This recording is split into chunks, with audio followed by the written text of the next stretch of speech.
Hey, hey everyone, it's Bobby and Mavi. Maverick's here again. Hopefully you've had a chance to watch. I'm trying to do these videos in sequence, so I hope you had a chance to watch my very first one. That was obviously the first thing you'll notice. It was every video I've posted so far has been done vertically, and my son Nick smartly told me, you gotta do it horizontally, Dad, horizontally. So this is my first one that's horizontal. And it's a step up. Still doing it with my iPhone. In fact, I'm gonna make a slight adjustment here. There we go. There you go. I know, gay as fuck. Anyways, I had told you in my first video that I was gonna tell you stories, all true stories of my life. I don't know if anybody's going to find it interesting, but there's definitely lessons to be learned, not only by myself, which I had to learn the hard way, but hopefully anybody who's watching this can maybe take it to heart and know that it's never smart to not only perform a bad behavior, but to repeat that behavior. And this one in particular, it has to do with driving under the influence, or in my case, driving and or riding a motorcycle under the influence. And the repercussions, both monetarily, personally, with my employment, it was really a clusterfuck, is what I'll say. It was a total clusterfuck. I'll try and give you the Reader's Digest synopsized version, which got me to where I am today. Going back to 16 years old, back in the mid-70s, I was somebody who literally was driving a car at 12 years old. I just always wanted to get a car. I always wanted to drive a car. So, of course, as soon as I turned 16, I got my temp, and then as soon as I had a chance to get my license, I did. Fast forward to the early 2000s, so I literally was driving for 20 some odd years, 30 years, and with only speeding infractions, rolling through a stop sign, illegally turning right on red. I got tickets for all those things, but I never ever got any type of ticket for drinking and driving under the influence, or anything like that. Now, of course, mid-70s into the 80s, it wasn't, MAD was not as prevalent as they are, and the penalties were not nearly as bad as they have become. And I'm not saying it's wrong. I'm just saying it is what it is. So, fast forward 2003. I always wanted a motorcycle. I was never allowed to have one because both my mom and I worked at a hospital in the X-ray department, and we saw the after effect of many a bad motorcycle accident. But I still always wanted one. I loved them. My friends had dirt bikes. I rode them all the time. So I'm in my early 40s, and I got my first Harley. It was a brand new, out of the crate, 2003, 883 Sportster, 100th anniversary edition. Figured I'd start slow. I literally traded that in within a month because I outgrew it. And then I got a 03, also brand new, out of the crate, Dyna Lowrider. And I subsequently kept getting bikes. I was still married at the time. Job was doing well. And I literally had two Harleys and a custom that I bought in Sturgis, and that's a story for another day. But I had three at one time. Well, let's see, 05, we have a restaurant here. Maybe they're all over the country, but they're Quaker Steak and Lube. And the one here, a couple cities over, has Wednesday bike nights. So I started venturing down there first by myself on my bike, excuse me, and then with a couple friends who rode as well. And after going down there for a while, we met this group of guys that had belonged to a club. I'm not going to name it here, but I will tell you that it's a club of all law enforcement, or firefighters. It's badge. It's public servants, public service. So if you have a badge, you get in after, I think it was like 3 months before you could be sworn in. And then for the 10%ers, such as myself, the non-badge, non-public service, I'm a banker, was a banker for many, many years. You'd have to wait longer. There would have to be, the numbers had to be there for every 9 badge, then they put in the 10th would be a non-badge like me. So long story short, these guys quickly became my best friends in the world. Literally, we were a band of brothers, inseparable. The whole purpose for the club itself was to hold fundraisers such as poker runs and things of that nature, raffles, but was to raise money for good causes, primarily to raise money for the families of fallen officers, fallen firefighters, veterans, kids with cancer even got involved with walks. So it was all good in terms of the whole purpose for the club. Great guys, bunch of responsible guys, but they do like to have fun, and with that fun is definitely alcohol is involved. So the first time I was at a fundraiser, but it was still March, so I wasn't even on my bike. I was in my car. It was a Friday night. Went to the fundraiser. There was a band. I'm in a band, so I love the music, but was with my brothers. I left by myself, left early. Had a 2005 red Dodge Charger at the time. I started heading home towards the highway, and apparently I was doing like 53 and a 35. So that was why I got pulled over the first time. Asked me if I had been drinking. Excuse me, I did the field sobriety, did not pass, did not blow then. So I was arrested, was able to get that pled down to reckless op. Well, not more than a couple months later, in June, there was an annual bike week. There is in Sandusky, Ohio, about an hour west of here. And a group of us from the club would go up there, and we'd just have a great time for pretty much the entire weekend, Friday through Sunday. And I was there on a Sunday with the club, and it was getting dark, and I was just going through the divorce at the time. And I wanted to get home to my kids. I needed to be at work the next day, the following Monday, so I left by myself on my motorcycle. It was a red 2007 CVO Road King. Beautiful bike, probably my favorite ever. Stood out, but there's thousands of bikes up there, but also a lot of law enforcement. So I gassed up and, excuse me, was heading down this road towards the highway when all of a sudden I got pulled over by a state trooper. Again, said I was speeding. I was not on radar. He got me by what they call pace.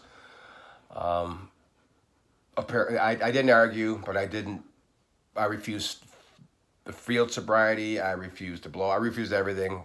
Immediate license suspension, immediate arrest, etc. So, of course, I had to get picked up. Had to have a friend come all the way out to Sandusky, ride the bike home. So that's 2. I was able to get. I'm sorry, I had to plead guilty to the OVI, to a DUI on that one, because I had just pled down on the reckless op.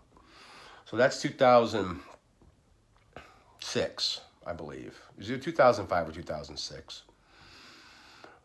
Well, a couple years go by, no problems whatsoever, and here I'm thinking, what are the odds? I drove for 30 years, nothing ever happened. I've gotten stopped twice. What are the odds I'm going to get stopped again? So here we are in 2013, and I remember it was a Saturday night, December the 8th.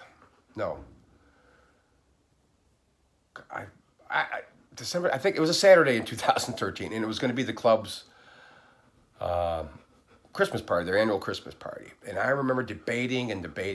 Should I go, or should I just go to a local place here? Well, I wanted to see my brothers, so I really hadn't eaten much, and I take medication for anxiety. I had run out of the medication a couple days prior, so I actually picked up the prescription on my way to the party, which was going to start at 6. So I got it from CVS, the drugstore, took it on the way there, which you should never do on an empty stomach. Didn't eat. Got to the party. I think I literally had 3 vodka and sodas in a course of maybe 2-3 hours. I mean, I wasn't buzzed by any means, but I hadn't eaten, and I really was starting to feel lightheaded because of the medication and not eating.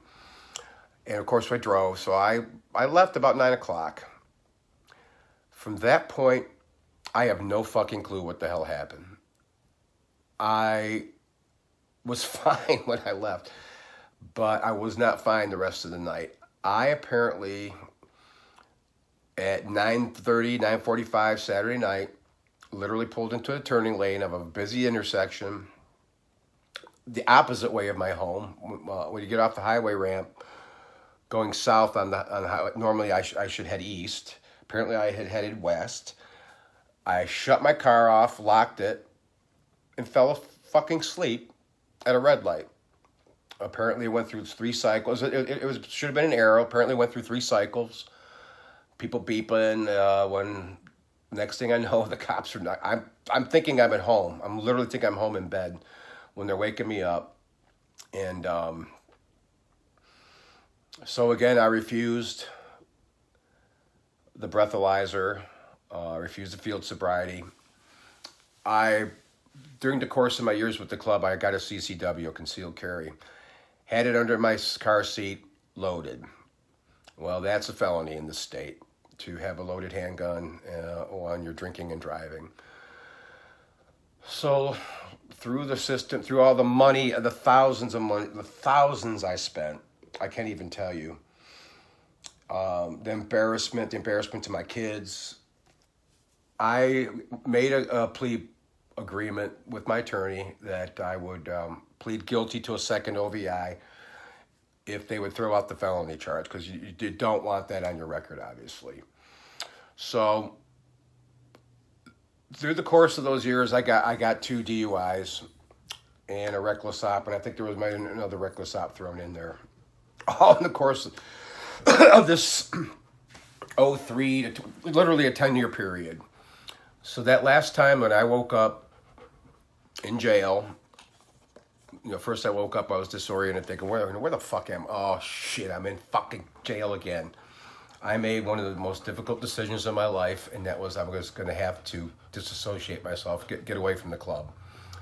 Because, I mean, really no fault of theirs. If they're law enforcement, they're likely to possibly maybe get off if they get stopped, because thank God there was never an accident I was involved with. Nobody ever got hurt. Thank God, knock on wood. There were nights I literally do not remember getting my motorcycle home. There was a couple times when I dumped it at the end of my driveway and left it there. I mean, just stupid shit that, a 40-something-year-old man with a master's degree in children should not be doing. I was doing it. Going through a midlife crisis, I don't know. So I quit the club December 2013, right after that happened. And I also have never and will never have one sip and get behind the wheel of a car. I ended up having to sell my motorcycle and my favorite car and everything because of this, because of job situations. I did learn my lesson finally. I learned it the hard way. I got it. It was the hard way. And looking back in hindsight, I can't believe I was as stupid as I was. I mean, I literally could have killed someone. I mean, yes, I could have killed myself, but I could have killed some innocent person, and that would be worse. I couldn't imagine taking somebody's child away, or their parent, or their sibling, or their husband, or their wife.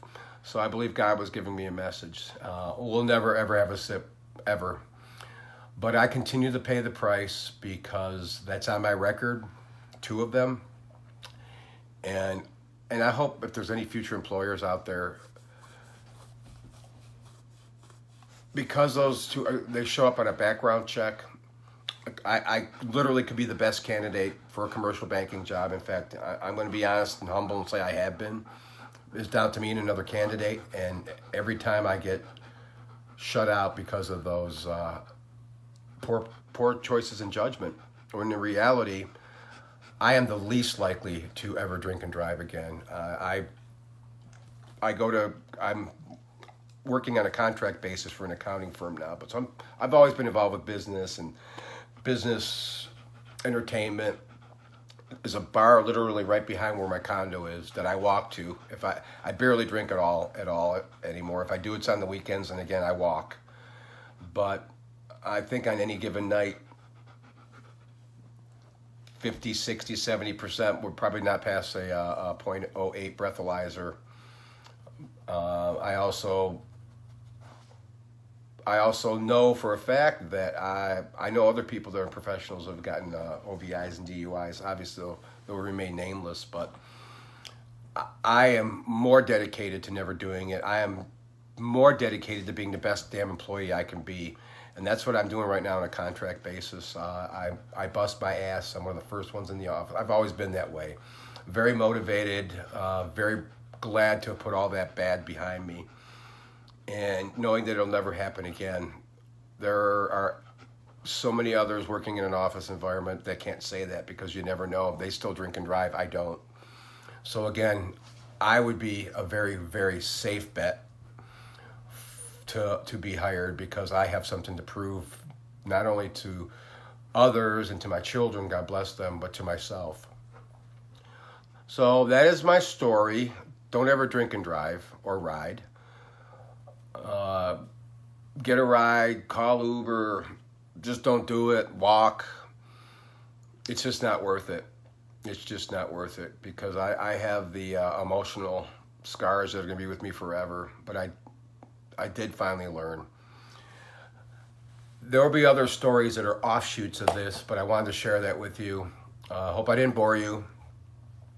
I hope there's a potential employer out there that would please take a chance on me. I promise you I would not let you down. I will be, if I don't get hired permanently by this firm I'm at now, excuse me, been there almost a year and trying to be as productive as possible.